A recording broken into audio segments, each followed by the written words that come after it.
So we thought that, okay, let's do this, that test life in Finland for 90 days, and we have everything to make it smooth. And I thought that we will find maybe 5 to 10 crazy people who want to come to Finland during 5 COVID to 10 times. crazy people. Yes. Yeah. But in the end, we got over 5,000 applications, and so there was a lot of crazy people. A lot of crazy people, yes. And then, we chose 15, and it seemed to work. Welcome to WITT. Hi, I'm Megan. I talk with founders, investors, and operators working in tech. My aim is to inspire you with their stories and perspectives. Through this podcast, I want to amplify the voice of women working in tech. If you want to support WITT, then make sure you follow us on your favourite podcasting app. Then you won't miss any future episodes. Today's guest is Johanna, a pioneer of repositioning Finland through iconic brands such as the 90-Day Fin program. Johanna now drives growth and initiative in Business Finland. Let's get started. Hi Johanna, welcome to WITT. Great to have you on the podcast. Thank you for the invite. Great to be here. Awesome. I would love to kick off our conversation with a lightning round. Is that okay? Yes, sounds good. Awesome. Let's get straight into it. First question. What would you say is the most common mistake companies make when landing and expanding in Finland? I would say that they are not utilizing all the services and all the support that is available. I think that's also our problem, that we haven't been so vocal about that, what you can actually get, what kind of help you can get in Helsinki and in Finland. I like that. Simple. Second question. What's a sector or industry in Finland that's underrated but full of potential? Oh, I think many. We are not too good in making a big noise about what's going on in Finland, but I would maybe say now defense and dual use. There is, for example, very strong satellite ecosystem in Finland and a lot of expertise, so I would choose that. I like it. Third question. What's the best way for a city to position itself as a global innovation hub? I think trusting your own strengths, not trying to copy what others are doing, but really showing what you have and what unique you have. I like that. That's nice. If you had to explain Finland's business culture in one sentence, what would it be? I would maybe choose well-connected. It's easy to build network because everyone knows everyone and everyone wants to help you to succeed. Yes. The greatest strength of Finland, I would say. Yes. And then exactly. What's one government policy or initiative that has truly moved the needle for startups in Finland? I think it's really about combination of everything. You need to have all the pieces in place to make it work for everyone. But if I have to choose something, I would say that when we had renewal in the immigration system, that they promise startup founders decision in 2 weeks. I think that was one of the key elements that we can really promise that things go forward. Nice. And then a fun one. What is your favorite Finnish word or phrase? I think I don't know how this translates into English, but there is this woman called Minna Kant, a Finnish person who lived in the 19th century. And she was really vocal about the female rights and all this. And one famous sentence from her is that anything but half-dead life. So kind of meaning that you need to be bold and you need to experience and try things and not just you need to live passive. your life. Yes. Yeah. So okay. I think that's a good advice for life. Yeah, I like that. That's really nice. And then if you weren't pursuing this career of choice, what would you be doing? That's a good question because I don't know what career I've been pursuing. I've been going always where there's interesting things. So I really don't know. I think when you talk to people, you find out always something new and interesting. So going with the flow can take you anywhere. I like that. And then if you could partner with any global city or company to collaborate on innovation, which one would it be and why? A lot of cities have interesting things. I think I don't know, is it city or country, but I really like what Ireland has been doing, how they have built their technology ecosystem and everything around it as a kind of smaller country. So I guess then Dublin from the cities. From the companies, I guess I have to choose Finnish companies. I mentioned you don't have to. No, I mentioned the satellites earlier, so I think I would choose ISI. I think it's brilliant what they have done in 10 years, how they have transferred from like one idea into very crucial player in the whole Europe. So I think that's one of the cool companies. Love that. And then the last question for the lightning round is if you had to describe your journey in 3 emojis, what would they be and why? Emojis.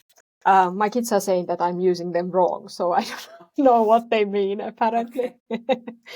But I would choose maybe the one where that face is celebrating, because I think we have to celebrate Party more. Face. Yes. Yep. So kind of be happy about the things that we succeed in and then build on those. I would then maybe choose the sun. Okay. Love the summertime, and then I think we are lacking a little bit kind of this warmth and sun in Finland sometimes. And maybe I don't know, what is that wrist that is doing this? How do you call this? Like the muscle. Yes. Yeah. Because I think we also need persistence quite much and kind of can-do attitude. We all have a lot of ideas, but I think it really the ones who succeed are the ones who actually makes it happen. So, and this sisu kind of thing. Yeah, sisu. Yeah, I love that. Well, that was really awesome. Thank you for answering my lightning round questions. Thank you for great questions and hard ones as well. And let's now move on to your journey, right? So you've had a fantastic career, I would say, working in intersection of investment, strategy, international business. Can you kind of walk us through your journey? How did you end up in Business Finland and Helsinki Partners? Like I mentioned earlier, that I haven't really planned that much. Or I do have a plan, which I made when I was 15, but I didn't go accordingly. But I started my career in advertising and in marketing. That was something that I wanted really to do. So that was my dream back then when I started to study, that I want to work in advertising agencies, and that's what I did. I was first working in a bigger agency, and then we were kind of this product development unit. It was back I started 2006, so before social media hit off in Finland as well. But you could really see that something is happening and the whole marketing is going to change. And then we were kind of this development unit that was thinking how to do things in the future. At some point, we started to think that, hey, maybe we should do this for ourselves. So we left the bigger agency and established our own company, a marketing agency, which was the dream and the nightmare. I had no idea what I started when you don't have any clients or you don't get salary or anything in the beginning. So it was a great school to really find your unique value for clients and do everything from financials to sales to the creative stuff. But we made it. The company is still existing and up and running. I'm not there anymore. But at some point, I started to think that I want to do something with bigger purpose. So then I started to think, okay, maybe I leave this marketing side and do something totally else, totally different. So I joined NGO. I was working for Finnish Refugee Council, and they're running the marketing and fundraising for projects that we did on refugee camps and returning villages, which was super interesting and harsh as well. I think I was counting that if I don't succeed in my goals, how many people don't get education in the beginning. So it was totally different kind of impact that you could do with your work. And I really liked that work as well. But on the other hand, I was missing also a little bit the business side of things. So then I was on maternity leave from our first kid, and then started to think what to do next. And then I found Helsinki Business Hub, which was the investment promotion agency, and ended up there running the marketing and communication and business intelligence. And after a few years, I hopped from marketing to sales. So I was leading the investment promotion team, and then it became Helsinki Partners and so on. And I think everything what I did or what I have done is interesting. So I think I think whatever so too, topic definitely. you get into, you can really get excited. So that's how I ended up in the kind of investment promotion side and working with all the international companies. And now I've been here for 5 months in Business Finland, and again, a little bit new perspective back to the marketing side of things, but then not only the investment side, but also the export and Finnish innovation and R&D. So also very interesting combination. And I mean, a little bit related to this is like, do you think that these kind of experiences, all of the things that you did beforehand, helped you in the kind of Business Finland world? Absolutely. I think every job you do, starting from babysitting when I started as a 13-year-old, is teaching you something. And I think it's really about combining all the knowledge that you have, all the contacts you have. And at some point you realize that you actually have quite wide network because you have worked in totally different industries, but somehow things are connected in the end. Yeah, really cool.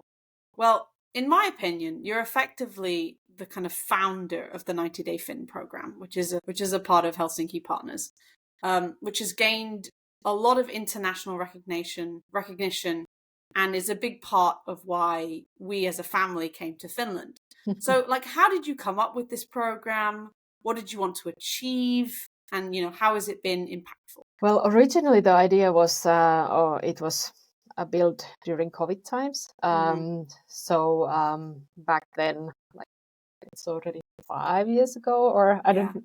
The COVID years are somehow like I don't know how many of them there was, but it was that time, and there was the U.S. election was going on at the same time, and there was a lot of people moving away from US. The people who thought that the values are not reflecting anymore their values, and many cities were already promoting there that hey, great expertise, come here. And I was listening to a podcast from our previous mayor Vapaavuori and investor Jyri Engelström from Silicon Valley. And Jyri was saying that Finland is always late and Finland never does anything properly. I'm exaggerating, not that bad. But all the other cities are here promoting with their billboards and where is Finland and where is Helsinki. And then I got a little bit irritated that, okay, we'll do something better than billboards. Wait for it. And I actually contacted Jyri and said that if I do something, are you in? And he was. So then I started to think, because we had COVID, traveling was not easy because of that what we can do. Because we knew that Helsinki can sell itself, but you need to visit Helsinki to know what it is about. And that was not happening, of course, because people were not traveling. So then I thought that, okay, people can still travel 90 days without the visa because the embassies were closed, so you didn't have a chance to get a visa. And US citizens can come here with that rule. So we thought that, okay, let's do this, that test life in Finland for 90 days. And we have everything to make it smooth. And I thought that we will find maybe 5 to 10 crazy people who want to come to Finland during COVID times. Crazy people. Yes. Yeah. But in the end, we got over 5,000 applications, and so there was a lot of crazy people. A lot of crazy people, yes. And then, we chose 15, and it seemed to work. Of course, we were figuring out everything while it went, so we did need the crazy people who were quite easygoing, because I had not figured out everything, how to do things during COVID time. But when you work with a lot of people and ask for help, usually things solve out. So that's how it was born. And then it, of course, has built up to be something much better thanks to our participants. So everyone has brought something new. So the idea is that it's not always the same, but it's developing continuously to become something more. Totally. Yeah, no, it is a really kind of, it's such an interesting idea, but it's also like so simple as well. Yes. You know? Yeah. It is. But let's change subjects a little bit and let's talk about leadership, right? So how do you lead in your work? What is the most underrated skill for a leader, in your opinion? Well, I think my job is to make my team members to flourish and be the most of themselves. So I think leaders should be more enablers. So helping when needed, but not poking their nose everywhere. So how I want to lead people is that I give the goal and I give the frame where you can move around, but then it's up to the experts to figure out the way there. So I don't want to give too much instructions, and to be honest, I'm not that good in details. I think 90 Day Finns can sign that things will sort out, but it might be that I haven't figured out everything. So it's better if I don't do everything myself. And I think you always have to hire smarter people than yourself. And that's how you get the strongest team in the end. So you have to be the most stupid person in the room, and then something great can come up. But I think really like enabling. But I think you ask for the feature that is not spoken that much. I think also being kind of, we talk nowadays quite much about emotions and how to take in consideration those in leadership, and that's of course important. But I think also giving certain kind of guidelines and frames, and also helping people to say no, because what we do in Business Finland and same in Helsinki Partners, there is no limit what we could do. So kind of narrowing down and prioritizing is important, because otherwise you try to do everything and you don't get that good results if you try to do everything at the same time. So kind of making the decisions and helping also people to prioritize is something that I think is needed. Focus on like one particular area instead of spreading across. Yeah. But of course, our job is to make the Finland flourish and enable growth. So it's a big task. So it definitely you need many is, things 100%. to make it happen. And then speaking of letting Finland flourish, we'll go back to Helsinki Partners for a bit. So with Helsinki Partners, I believe that you traveled quite a lot. Yes. And when you reflect on your time at Helsinki Partners there, which company really impressed you and why? Company or country? Country, sorry. Country, okay.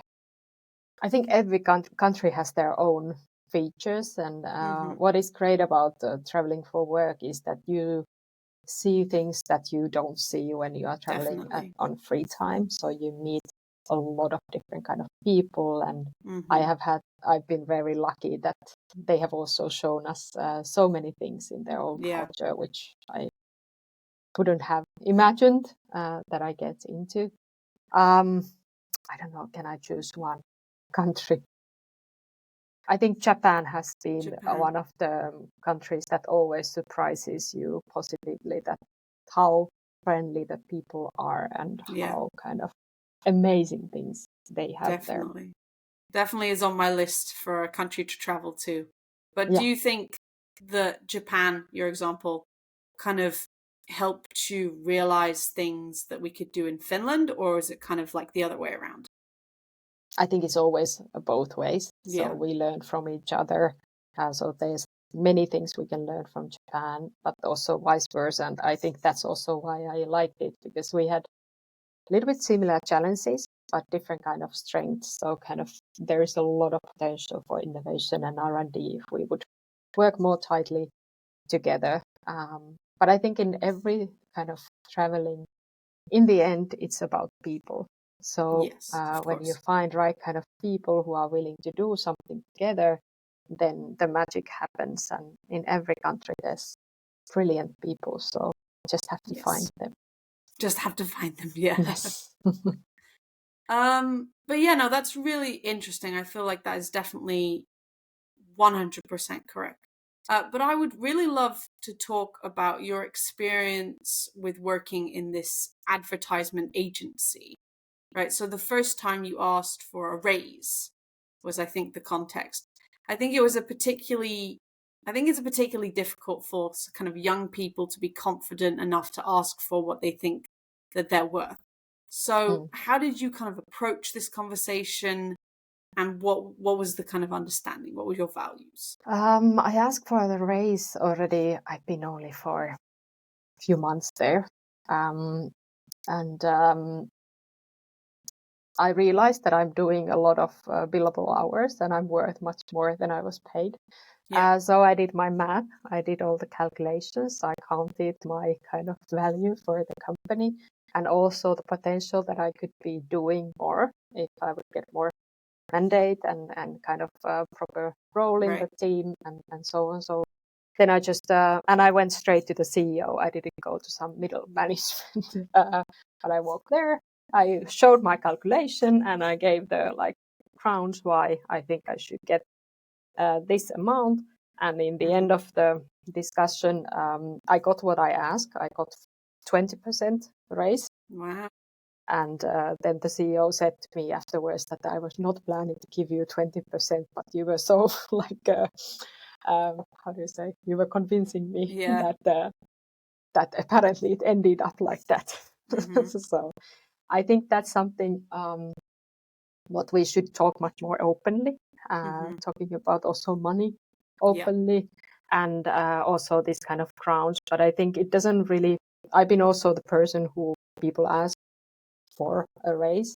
And I think the common mistake is that people come kind of too much with the history to ask the raise, that I've been here that many years or I've been doing these important things and not really showing the value for today or for the future and making those calculations. So I think that's something that it doesn't matter how old you are, but I think quite many people are always talking about too much about the past and not the future.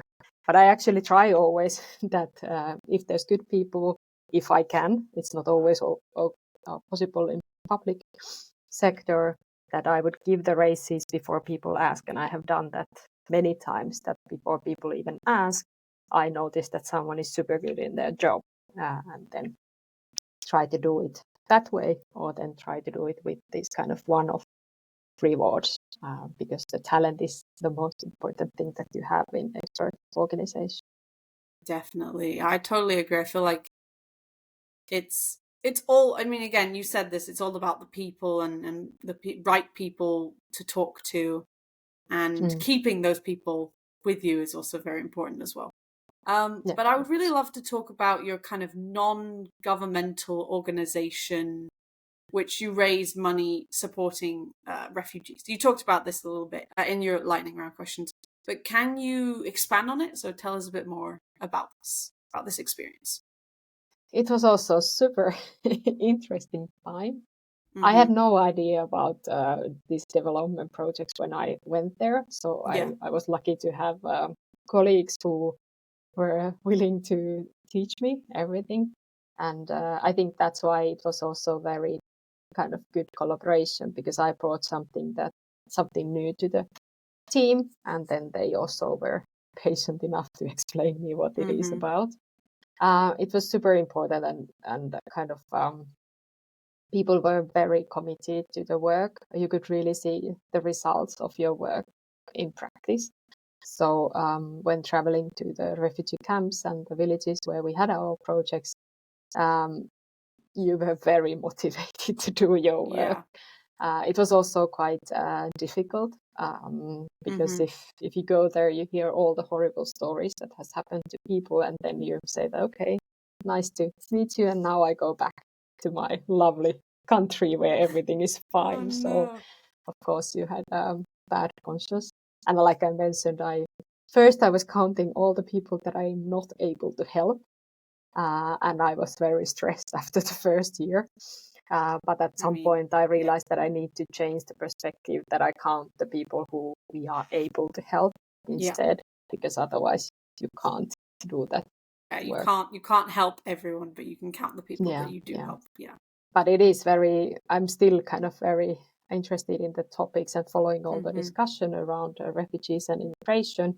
And it is quite sad what's going on. It has not gone better, vice versa. So we have more refugees than ever. And I think people don't really realize what conditions people are living and how motivated they are to work and to kind of find ways to really survive in the situations that they are in. So I think everyone should really live there for a while, and then you realize how what are the conditions and how kind of cool people there are trying to make their living. Definitely. Yeah, really important topics. I really love that we can bring kind of attention to this a bit better. But let's try and end on a positive note, shall we? But actually, I can add one positive thing, because this is a woman podcast. We mainly focused on educating females and adults, like moms and so on, because according to the surveys, that has much bigger impact on the whole family if you train the women. So everyone should support that. Yes, love it. Well, let's now move into story time, right? So I want to know what happened, about the power of saying yes, and how it put you in this situation of delivering a speech to the Prince of Norway. So tell us about that. What happened with that? Yeah, I guess it's about also how everything is connected in the world. I think saying yes is a good idea because first of all, you always learn something when you say yes to the things that you haven't done before. I was never a kind of a performer or speaker. I did go to this theater high school and realized that I'm not an actress. That was my biggest learning. That's not my thing at all. Fair enough. But yeah, at work, I like speaking about the topics that I'm enthusiastic about. And then we had also this kind of European network where we shared our insights about investment promotion. And I don't actually know, where did I say yes first? No, it was talent-related event that I said that, yeah, sure, I can come to Sweden and somewhere else to talk about the 90-day Fin project. And there I met one of old friends from Norway who said that, could you also come to Norway? And like, yeah, of course, I will come.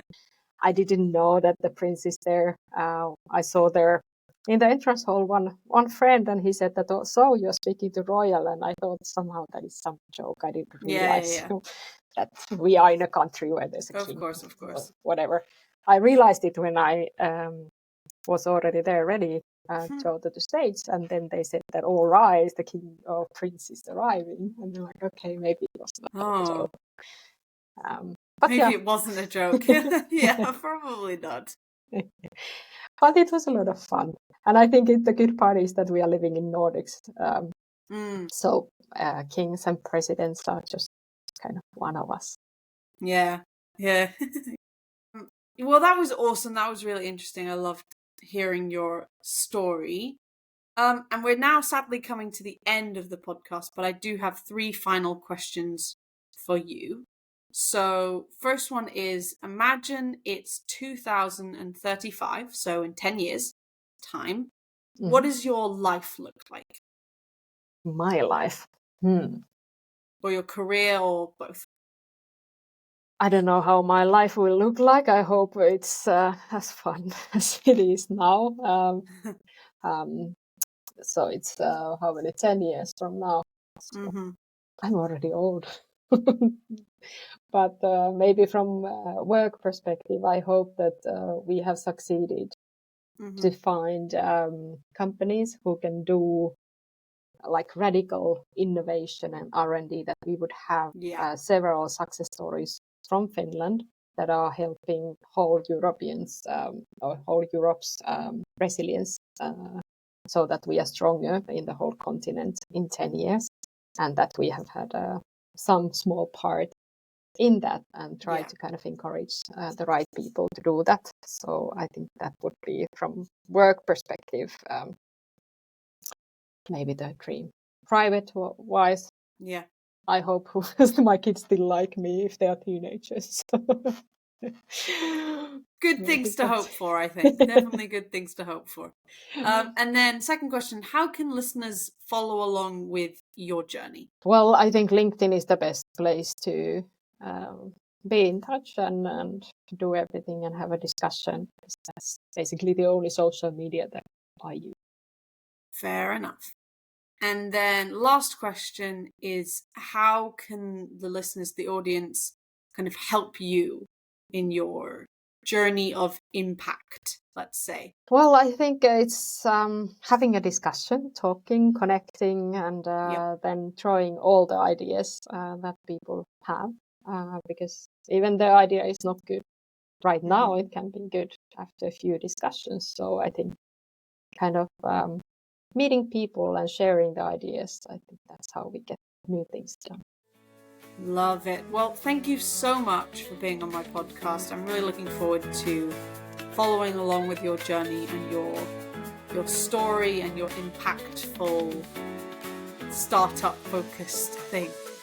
Well, let's hope so. And thank you for the invite, and looking forward to see how this podcast also goes forward. Awesome. Thanks for listening. Hope you enjoyed this week's episode. To make sure you don't miss next week's episode, follow us on your favourite podcasting app. Do consider leaving us a review, as it helps the podcast tremendously.